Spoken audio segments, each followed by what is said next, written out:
दोस्तों बात करने वाले हैं रेलवे ग्रुप डी भर्ती का जो है फॉर्म कैसे फिल करेंगे। इसका जो है आवेदन स्टार्ट हो चुका है। स्टेप बाय स्टेप मैं आपको जो एक लाइव फॉर्म फिल करके बताऊंगा। जो भी इंपॉर्टेंट बातें हैं उस सारा बातों को हम यहाँ पे कवर करेंगे ताकि आपसे गलती हो ही ना। फॉर्म भरने में अगर आप गलती कर देंगे ना तो समझिए आपका पहला ही स्टेज छट गया। हालांकि मौका देता है सुधार करने के लिए, लेकिन फिर भी आपको गलती नहीं करना है। अगर आप गलती करेंगे तो सुधार में फिर आपको 250 रुपए लग जाएगा। तो आप पूरा अच्छे से देखिए कि कैसे आपको फॉर्म को भरना है। स्टेप बाय स्टेप पूरी इन्फॉर्मेशन हम आपको देंगे, फोटो गाइडलाइंस के साथ से लेकर सब चीज हम बताएंगे ताकि आप जो आसानी से फॉर्म को अप्लाई कर सके। मेरा मकसद एक ही होता है कि आप लोग फॉर्म भरे, उससे पहले आप वीडियो देख लीजिए कि क्या क्या जानकारी मांगी जा रही है, जिससे आपको गलती होगा ही नहीं अगर आप एक बार ये वीडियो देख लेते हैं। तो चलिए शुरू करते हैं और जानते हैं रेलवे ग्रुप डी 2025 का जो है फॉर्म कैसे फिल करेंगे। थोड़ा सा मैं आपको इंपोर्टेंट जानकारी दे दूं कि इसमें 32,438 वैकेंसी है। हो सकता है कि फ्यूचर में वैकेंसी बढ़ भी जाए। और यहाँ पे आपका जो इंपोर्टेंट डेट है फॉर्म भरने का वो है 22 फरवरी 2025 तक आप फॉर्म भर सकते हैं। अगर आपने रजिस्ट्रेशन कर दिया है, फॉर्म भर दिया है, फी पेमेंट बाकी रह गया है तो फी पेमेंट का यहाँ पे क्लोजिंग डेट है 23 फरवरी से लेकर 24 फरवरी तक रात को 12 बजे तक, ध्यान रहे। और अगर आपने गलती कर दिया फॉर्म भरने में तो आप उसे मॉडिफाई कर सकते हैं, जिसमें आपका जो है देख सकते हैं 25 फरवरी से लेकर 6 मार्च 2025 तक इसका जो है लास्ट डेट रहेगा मॉडिफाई करने के लिए। तो ये इंपोर्टेंट डेट है। मैट्रिक पास पे आपकी ये वैकेंसी है। अगर आप मैट्रिक पास किए हैं तो इस भर्ती के लिए अप्लाई कर सकते हैं, या आईटीआई किए हैं तो आप इस भर्ती के लिए फॉर्म को अप्लाई कर सकते हैं। इसमें जोन वाइज वैकेंसी को रखा गया है। मैं आपको जोन वाइज वैकेंसी को दिखाता हूं। फॉर्म भरने से पहले आपको पहले एक जोन का चुनाव करना होगा, आरआरबी को चुनाव करना होगा कि आप किस आरआरबी से फॉर्म भरना चाहते हैं, ठीक है ना। चलिए हम आगे डिस्कस कर लेंगे उसके बारे में।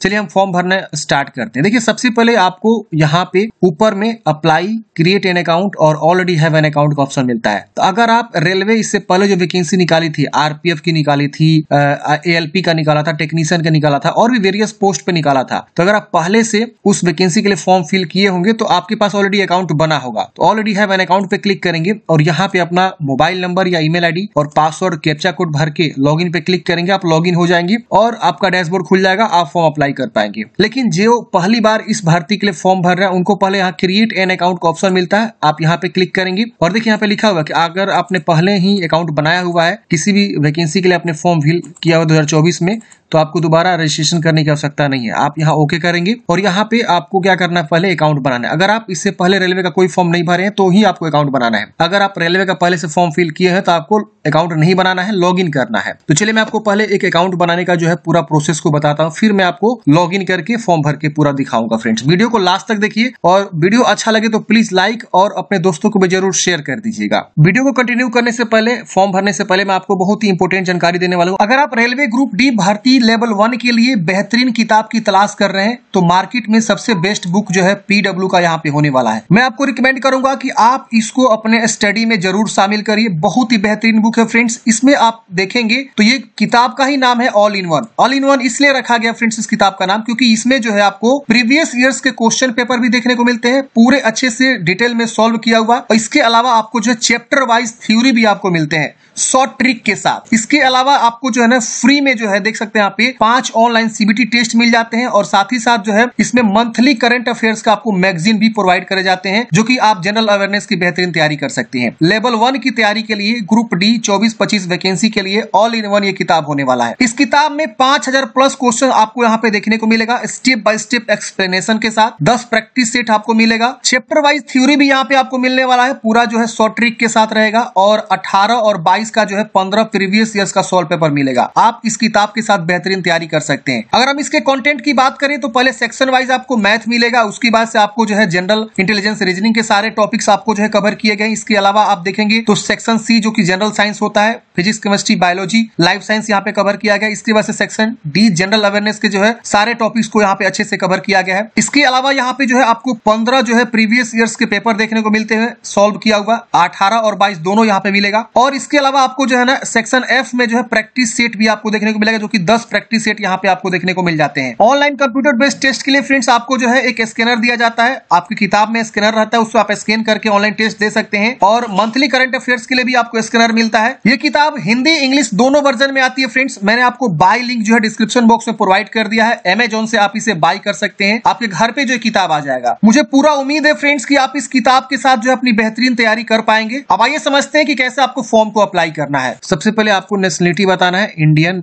नेपाल भूटान, तो नेपाल भूटान के लोग भी यहाँ पे आवेदन दे सकते हैं। यहाँ पे देखिए ऑप्शन दिया हुआ है, आप यहाँ इंडियन चूज करेंगे, यहाँ पे अपना पर्सनल इन्फॉर्मेशन भरेंगे, फुल नेम, दोबारा फुल नेम को लिखना है, आपने अपना नाम चेंज किया तो यस करेंगे वरना नो करेंगे, अपना डेट ऑफ बर्थ यहाँ कैलेंडर से ओपन करेंगे, जो भी आपका डेट ऑफ बर्थ है यहाँ से आपको चूज कर लेना है, जो भी आपका डेट ऑफ बर्थ है, फिर दोबारा से कंफर्म करना है, यहाँ जेंडर बताना है, दोबारा जेंडर कंफर्म करना है, एक यहाँ पे आपको जो है फादर्स मदर्स नेम ये सब लिख लेना है, फिर यहाँ पे ईमेल एड्रेस लिखना है, जनरेट ईमेल ओटीपी पे क्लिक करेंगे तो आपका ईमेल पे ओटीपी जाएगा, आप यहाँ पे उसको लिख देंगे, फिर मोबाइल नंबर लिखेंगे, जनरेट ओटीपी पे क्लिक करेंगे, मोबाइल पे ओटीपी जाएगा उसको यहाँ लिख लेंगे, यहाँ आपको आधार संख्या लिखना है, जनरेट आधार ओटीपी पे क्लिक करेंगे तो आपके आधार से जो मोबाइल नंबर लिंक है उस पे ओटीपी जाता है, उसको यहाँ पे आपको लिख लेना है और यहाँ पे वेरीफाई कर लेना है, ये जरूरी है सबके लिए। अगर आपके पास आधार कार्ड से मोबाइल नंबर लिंक नहीं है, आपके पास आधार कार्ड नहीं है तो आप इसको टिक करेंगे, लेकिन यहाँ लिख रहा है कि candidates are advise to do Aadhaar verification for some smooth entry, यहाँ पे आपको एडवाइस दिया जाता है कि आपको जो है आधार से ऑथेंटिकेशन करना, तो ये वाला ऑप्शन अभी आपको बंद कर दिया गया है, फिर इसको डिक्लेयर करना है और यहाँ पे एक पासवर्ड बना लेनी है, पासवर्ड जो बनाएंगे वही आपका हमेशा आप जो है लॉगिन के लिए काम करेगा, तो पासवर्ड जैसा चाहे वैसा बना सकते हैं। फॉर एग्जांपल मान लीजिए आपका नाम जो है रोबोट है तो are capital O small ROBOT robot @123 ऐसे ही पासवर्ड यहाँ कंफर्म करेंगे, यहाँ पे टिक करेंगे और यहाँ preview and create an account पे क्लिक करेंगे। जैसे friends preview and create an account पे क्लिक करेंगे, आपने जो भी यहाँ पे जानकारी दिया हुआ है उसको आप डिटेल से अच्छे से वेरीफाई करेंगे, मैट्रिक का जो मार्कशीट होता है उसके अकॉर्डिंग, अगर इसमें कुछ भी गलती है तो तुरंत एडिट करके आप सुधार लेंगे, नहीं गलती है तो सबमिट करेंगे, आपका अकाउंट तुरंत जो है क्रिएट हो जाएगा। अकाउंट क्रिएट करने के बाद से फ्रेंड्स आपको होम पे आना है, यहाँ पे अप्लाई पे फिर से आना है, ऑलरेडी हैव एन अकाउंट पे क्लिक करना है, आपका इस प्रकार से मोबाइल और यहाँ पे पासवर्ड मांगेगा और यहाँ पे आपको जो है आई एम नॉट रोबोट पे क्लिक करके लॉगिन कर लेना है। अच्छा, जो पुराने कैंडिडेट्स हैं वो अपना मान लीजिए अगर आईडी पासवर्ड भूल चुके हैं तो वो यहाँ फॉरगेट भी कर सकते हैं, देखिए यहाँ पे फॉरगेट पासवर्ड का ऑप्शन, इस पे क्लिक करेंगे, वो अपना जो है मोबाइल या ईमेल लिखेंगे, डेट ऑफ बर्थ चुनाव करेंगे, आई एम नॉट रोबोट पे क्लिक करेंगे, प्रोसीड करेंगे ना तो उनका जो है ईमेल पे एक पासवर्ड चला जाता है, फिर ईमेल को चेक करेंगे, कभी स्पैम जंक वगैरह भी चेक कर लीजिए अगर ईमेल नहीं प्राप्त होता है तो, और उसके बाद से उनके पास एक ईमेल भेज दिया जाता है सिस्टम जनरेटेड, वही वाला अब ईमेल पासवर्ड वो यूज करेंगे, ठीक है ना। तो यहाँ पे आपको पासवर्ड जो है ईमेल्स पे फॉरगेट हो जाता है। चलिए हमारे पास एक यूजर आईडी पासवर्ड है, मतलब यहाँ पे हम एक लॉगिन कर लेते हैं। तो देखिए फ्रेंड्स मैंने एक कैंडिडेट्स का यहाँ पे लॉगिन किया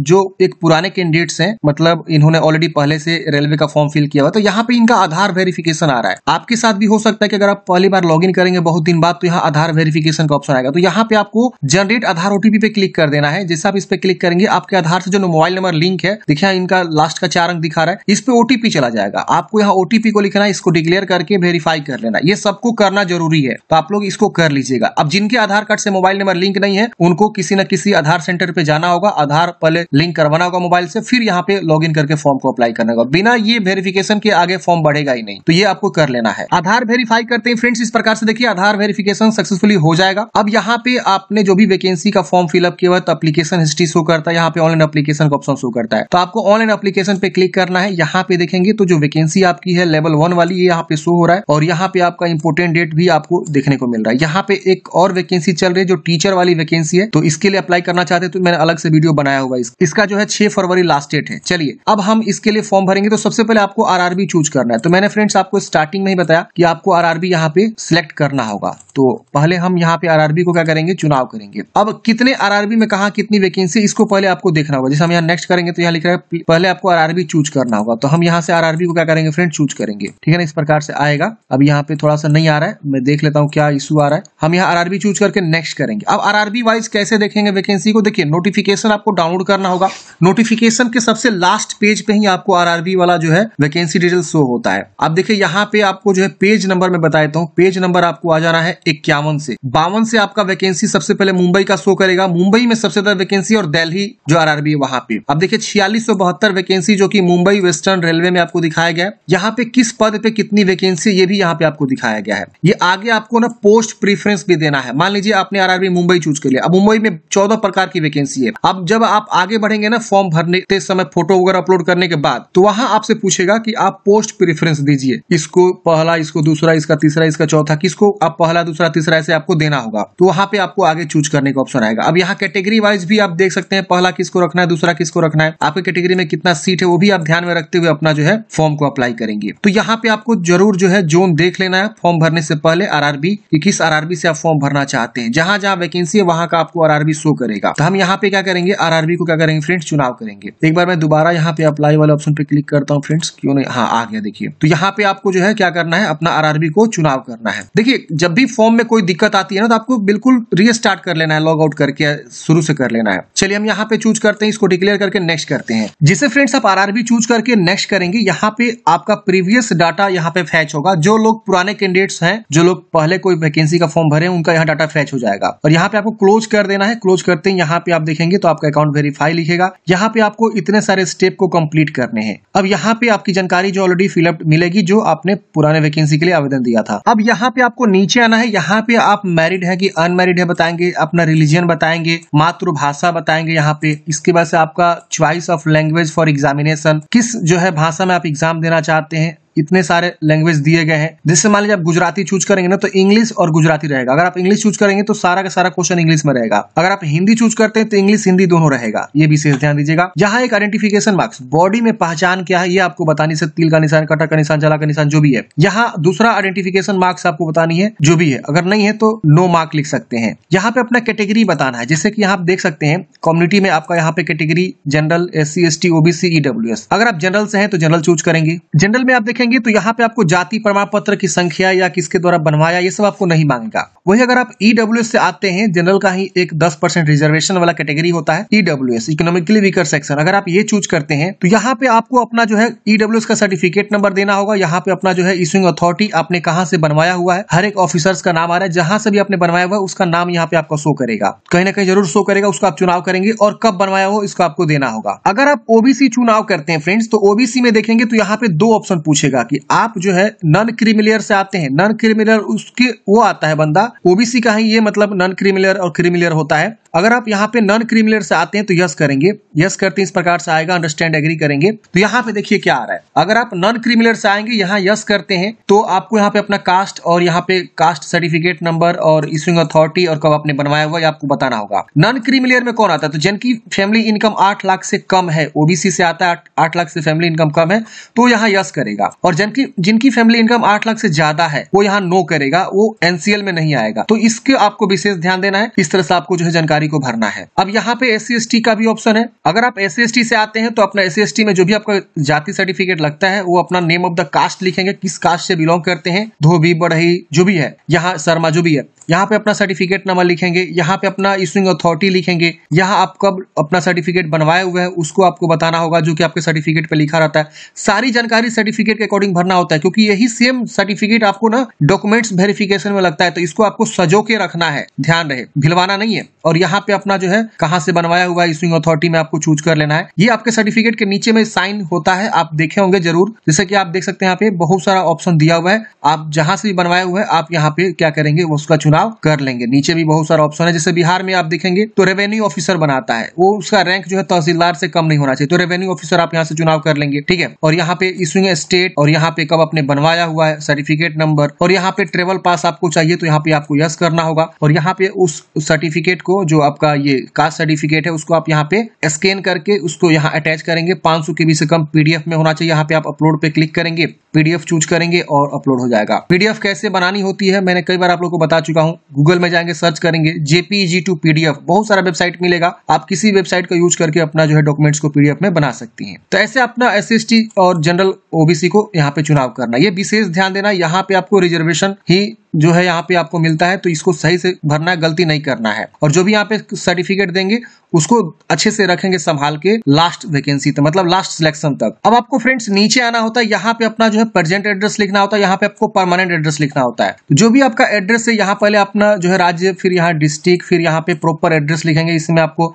विलेज, पोस्ट, थाना, सब चीज अच्छे से लिख दीजिएगा। यहाँ पे नियरेस्ट सिटी या मेजर टाउन क्या है, पिन कोड क्या है, ये आपको अच्छे से बेहतरीन तरीके से लिखना है। यहाँ पे अपना परमानेंट एड्रेस को लिखना है। जो भी आपका परमानेंट एड्रेस है अच्छे से क्या करेंगे यहाँ पे बताएंगे। अगर सेम है तो इसको टिक करेंगे, इधर वाला सेम इधर कॉपी हो जाएगा, अलग है तो अलग अलग लिख सकते हैं। इसकी वजह से इसको सेव करके नेक्स्ट वाले ऑप्शन पे क्लिक करेंगे। सेव एंड नेक्स्ट करते हैं फ्रेंड्स, डाटा सेव हो जाएगा। अगले स्टेप में अब आपको यहाँ पे जो है कुछ जानकारी पूछेगा। जैसे एक्स सर्विसमैन है तो आप यहाँ पे यस करेंगे और अपना जो है एक्स सर्विसमैन के बारे में बताएंगे, रैंक बताएंगे, डेट ऑफ अटेस्टेशन बताएंगे। यहाँ पे आपको डिफेंस सर्विस का कहाँ से आपने किया हुआ, are you still in defence service, तो ये सब आपको बताना होगा। नहीं है तो आप यहाँ नो करेंगे। अगर आप विकलांग है तो यस करेंगे, विकलांगता के बारे बारे में बताएंगे, जो भी आप विकलांग है। अगर आप नहीं है तो आप इसे नो कर देंगे। यहाँ पे आपको स्क्राइब चाहिए, तो अगर आपको स्क्राइब चाहिए तो आप यहाँ पे यस करेंगे, नहीं चाहिए तो नो करेंगे। अगर आप जो है इकोनॉमिकली बैकवर्ड क्लास ईबीसी से आते हैं तो आप यहाँ यस करेंगे। अब ईबीसी में कौन आता है, इनसे इन्फॉर्मेशन यहाँ दिया हुआ है। जो बीपीएल होल्डर कार्ड है या जिनकी फैमिली इनकम 50,000 से भी कम है, वो लोग ईबीसी में आएंगे, तो उनको यहाँ पे यस करके अंडरस्टूड करना होगा। उनको ट्रेवल पास चाहिए तो यस करेंगे। अब यहाँ पे उनको जो है ईबीसी का जो सर्टिफिकेट होल्डर है वो अपना जो है यहाँ पे बताएंगे, और इशूइंग अथॉरिटी बीपीएल कार्ड है या क्या है यहाँ पे आपको बताना होगा, तो उसके अकॉर्डिंग बताना होगा। नहीं है तो आप नो कर देंगे। यहाँ पे आप रेलवे में ऑलरेडी सर्विंग एप्लीकेंट हैं, आप रेलवे में काम कर रहे हैं तो यस करेंगे। और यहाँ पे आपको एनओसी देना होगा। Do you have applied NOC, अगर आप अप्लाई किए तो यस करेंगे। तो ये मैंडेटरी है डीवी के समय में, आपको अंडरस्टूड एग्री करना। अगर आप नो करेंगे तो आपको जो है you should produce an NOC from the controlling officer on the date of DV. अच्छा, आप नो भी कर सकते हैं। अगर आप पहले से आपके पास मतलब एनओसी बनवा लिए तो यस करके आप आगे बढ़ेंगे और कैटेगरी बताएंगे, ग्रुप सी या कहाँ पे आप काम कर रहे हैं, किस प्रकार के पोस्ट पे, प्लेस ऑफ वर्किंग क्या है, जोन क्या है, किस जोन में काम कर रहे हैं। अगर आप मतलब यहाँ पे बता देंगे। अगर आप नहीं है प्रेजेंट में कहीं काम कर रहे हैं तो आप यहाँ नो कर देंगे, रेलवे आप जो है सर्विस नहीं कर रहे हैं। तो यहाँ पे एम्प्लॉयमेंट डिटेल्स पूछ रहा है। अगर आप कहीं काम कर रहे हैं जैसे कि central government, state government, PSU, या नॉट अप्लीकेबल, तो अगर आप काम कर रहे हैं तो बताएंगे, नहीं तो नॉट अप्लीकेबल चूज करेंगे। अब यहाँ पे आपको जो है ना अप्रेंटिसशिप के बारे में पूछ रहा है, तो अगर आपने जो है नेशनल अप्रेंटिसशिप सर्टिफिकेट आपके पास है तो यस करेंगे, और उसकी जानकारी बताएंगे किस स्टेट पे आपने अप्रेंटिसशिप किया हुआ है, कब से कब तक आपने किया हुआ है, ड्यूरेशन यहाँ आ जाएगा, सर्टिफिकेट नंबर और सर्टिफिकेट डेट, कितना में कितना मार्क्स आपको मिला हुआ है, वो सब आपको बताना होगा। तो अगर आप एनएससी किए हुए हैं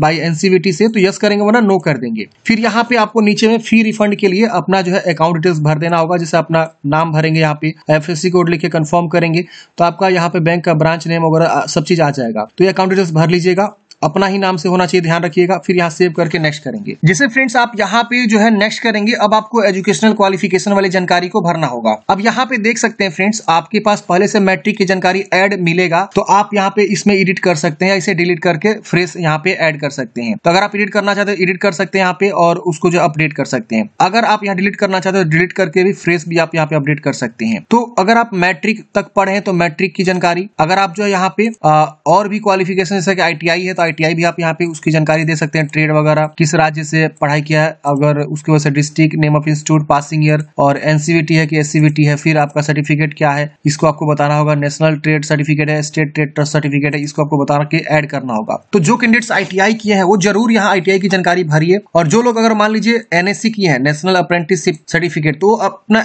एनएससी भी जरूर ऐड करेंगे। उनको क्या होगा ना कि आगे चल के जो है बेनिफिट्स मिलता है, जब भी मेरिट तैयार होगा ना तो एनएससी वालों को, आईटीआई वालों को कुछ ना कुछ जरूर जो है एक्स्ट्रा बेनिफिट मिल सकता है। एनएससी को तो 100% मिलता है, लेकिन आईटीआई के बारे में मैं उतना श्योर नहीं हूं कि मिलता है। लेकिन एनएससी जो नेशनल अप्रेंटिसशिप सर्टिफिकेट लिया रहता है ट्रेनिंग अप्रेंटिसशिप का, उनको जरूर मिलता है यहाँ पे कुछ ना कुछ एक्स्ट्रा बोनस मार्क्स, ठीक है। तो वो जरूर यहाँ पे जानकारी को देंगे और यहाँ ऐड कर देंगे। तो ऐसे करके फ्रेंड्स आपको क्वालिफिकेशन को ऐड कर लेना है, और उसके बाद यहाँ पे आपको क्या करना है फ्रेंड्स, नेक्स्ट वाले ऑप्शन पे क्लिक करना है। तो क्वालिफिकेशन इजिली आप लोग अपलोड कर लीजिएगा, मुझे लगता है कि कोई भी आपको दिक्कत होगा। और जो लोग बिल्कुल फ्रेश फॉर्म भर रहे हैं तो उनको यहाँ पे सर्टिफिकेट, सीरियल नंबर और यहाँ पे स्टेट, डिस्ट्रिक्ट, ये सब आपको बताना होगा, किस कॉलेज यूनिवर्सिटी से आपने पढ़ाई किया वो सब बताना होगा, डेट ऑफ पासिंग बताना होगा, परसेंटेज यहाँ पे देखिए एनए आ रहा है, तो इससे कोई दिक्कत नहीं है, आप यहाँ पे नेक्स्ट कर लेंगे। सेव नेक्स्ट करते हैं फ्रेंड्स। अगले स्टेप में अब आपको यहाँ पे जो है फोटोग्राफ अपलोड करना है और यहाँ पे सिग्नेचर अपलोड करना है। फोटोग्राफ यहाँ पे आप देखेंगे तो यहाँ पे सैंपल दिया हुआ है कि किस प्रकार का फोटो आपका एक्सेप्ट करा जाएगा। तो यहाँ पे देखिए इस तरह का फोटोग्राफ जो है रिजेक्ट हो जाएंगे अगर आप इस तरह का फोटो अपलोड करते हैं। जैसे कि यहाँ पे देखिए ऊपर से बाल कट गया है, यहाँ पे देखिए साइड में कान कट गया है, यहाँ चश्मा लगा लिए हैं, मुंह पे आपका बाल आ गया है,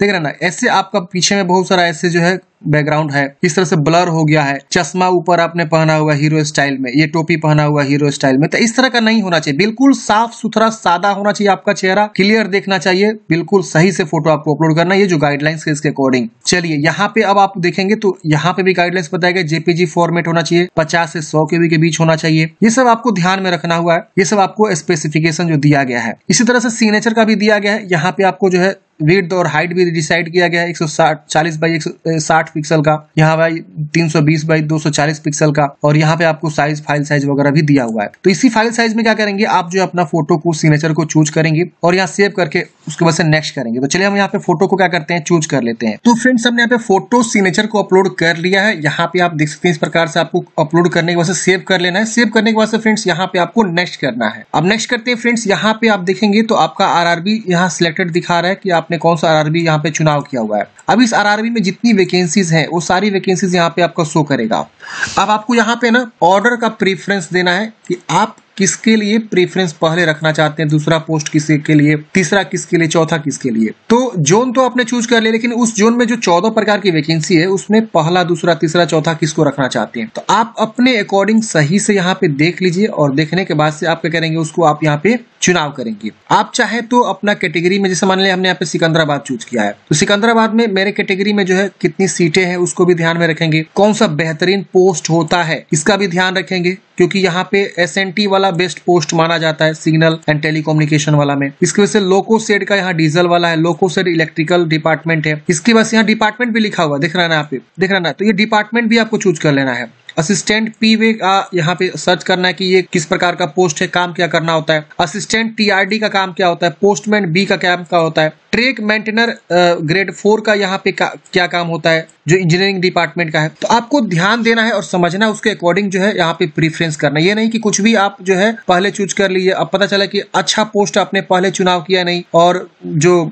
खराब टाइप का पोस्ट होता है जिसमें ज्यादा वर्कलोड होता है या ज्यादा प्रेशर होता है उसका आपने पहले चुनाव कर लिया, तो जॉब लगने के बाद भी एक वो अलग बोझ बन जाता है, समझ रहे हैं ना। तो ये भी ध्यान रखना है आपको कि आपको अच्छा डिपार्टमेंट चुनाव हो, अच्छा कम लोड वाला जो है चुनाव हो, पहला, दूसरा, तीसरा। खैर वो तो जो मिलेगा आपके भाग में होगा, वो आपके जब आपकी रिक्रूटमेंट होगी, जो आपके रिटन एग्जाम देंगे उसके आधार पर ही होगा। लेकिन बेहतरीन से बेहतरीन, क्या पता आपका नंबर आ जाए तो आपको बेहतरीन पोस्ट मिलना चाहिए था, आप एलिजिबल होते हुए भी नहीं मिल पाया। तो ये कहीं ना कहीं पोस्ट प्रेफरेंस भी आपको ध्यान में रखना है, और उसके अकॉर्डिंग यहाँ पे पहला, दूसरा, तीसरा प्लस पे क्लिक करेंगे, सीधे वो वाला आ जाएगा। देख रहे हैं यहाँ पे, आप यहाँ से अगर माने गलती चूज कर ले तो यहाँ से हटा भी सकते हैं, ऐसे हटा सकते हैं। तो आपको ध्यान में रखना है और यहाँ पे पोस्ट प्रेफरेंस का आपको सही से चुनाव कर लेना है। आप चुनाव करने के बाद से आप इसे क्या करेंगे, यहाँ पे डिक्लेयर करेंगे, यहाँ भी डिक्लेयर करेंगे, और सबका चुनाव करना है ऐसे करके, ठीक है ना। पहला, दूसरा, तीसरा जो भी आप यहाँ पे प्रेफरेंस देना चाहते हैं, फिर यहाँ डिक्लेयर करना है, और डिक्लेयर करने के बाद से यहाँ डिक्लेयर करना है, यहाँ पे अपना गांव का नाम लिख दीजिएगा या शहर का नाम लिख सकते हैं, और यहाँ सेव करके प्रीव्यू वाले एप्लीकेशन पे आपको क्लिक करना है। प्रीव्यू करते हैं फ्रेंड्स, यहाँ पे आपका सारा जानकारी आ जाता है। एक बार आप अच्छे से सारी जानकारी को वेरीफाई करेंगे कि हाँ आपने सारा जानकारी जो है सही फिलअप किया हुआ है। इसमें कुछ भी अगर आपको गलती लग रहा है ना, तो फ्रेंड्स आप यहाँ एडिट का बटन है, आप एडिट बटन पे दबा के एडिट कर लीजिएगा, बैक जाके। अगर आपको कहीं गलती नहीं रहा तो इसको आपको टिक करना है और यहाँ पे फॉर्म को आपको सबमिट करना है, ठीक है ना। I have rechecked the above details and found correct, ये टिक कर लेना है और सबमिट कर देना है। सबमिट करते ही यहाँ पे पूछेगा कि क्या आप श्योर है, आप सबमिट करना चाहते हैं, आप यहाँ पे सबमिट करेंगे। अब आपका फॉर्म सबमिट हो जाएगा। यहाँ पे आपको पेमेंट जमा करने का ऑप्शन मिलेगा, यहाँ पे पे विथ SBI ई पे का ऑप्शन मिलता है, आप इस पे क्लिक करेंगे।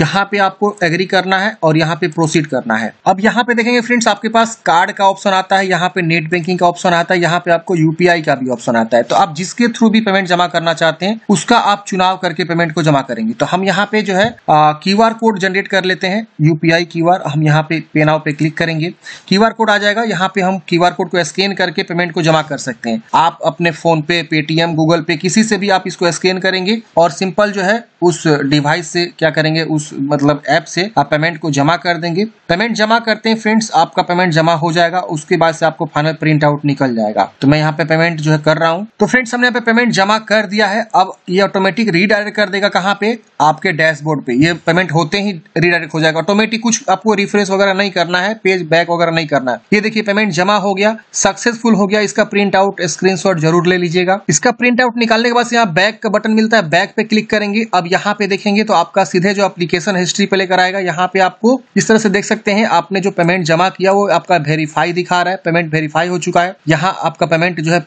यहाँ पे सब चीज हो चुका, कंप्लीट यहाँ दिखा रहा है पेमेंट कंप्लीटेड। और यहाँ पे आपको व्यू एप्लीकेशन का ऑप्शन मिलता है, आप इस पे क्लिक करके फाइनल प्रिंट आउट निकाल के अपने पास हार्ड कॉपी सुरक्षित रख लीजिएगा। तो इस प्रकार से फ्रेंड्स हमने बात किया रेलवे ग्रुप डी वैकेंसी के लिए कैसे आपको फॉर्म को अप्लाई करना है। आपके मन में कोई भी डाउट्स है, कमेंट बॉक्स में पूछ लीजिएगा। और इस भर्ती के पल पल अपडेट पाना चाहते हैं इन द फ्यूचर, तो आप इस चैनल को जरूर सब्सक्राइब कर लीजिए। जब भी कोई अपडेट आएगा इस वैकेंसी के रिगार्डिंग तो मैं आपको अवश्य जो इस चैनल के माध्यम से अपडेट देता रहूंगा। तो सब्सक्राइब करके बेल आइकन को जरूर दबा लीजिए और वीडियो को अपने दोस्तों को जरूर शेयर कर दीजिए जो इस प्रकार की वैकेंसी के लिए फॉर्म भरना चाहती हैं। तो आई होप आप लोग समझे होंगे। मन में कोई भी डाउट्स है वैकेंसी में, कोई भी आपको लग रहा है कि यहाँ गड़बड़ हो रही है फॉर्म भरने में, तो आप हमें कमेंट बॉक्स में जरूर कमेंट करिए, मेल भी कर सकते हैं हमको। मेरा मेल आईडी मेरे बायो में आपको देखने को मिल जाएगा। Thank you for watching friends. जय हिंद, आपका दिन शुभ हो।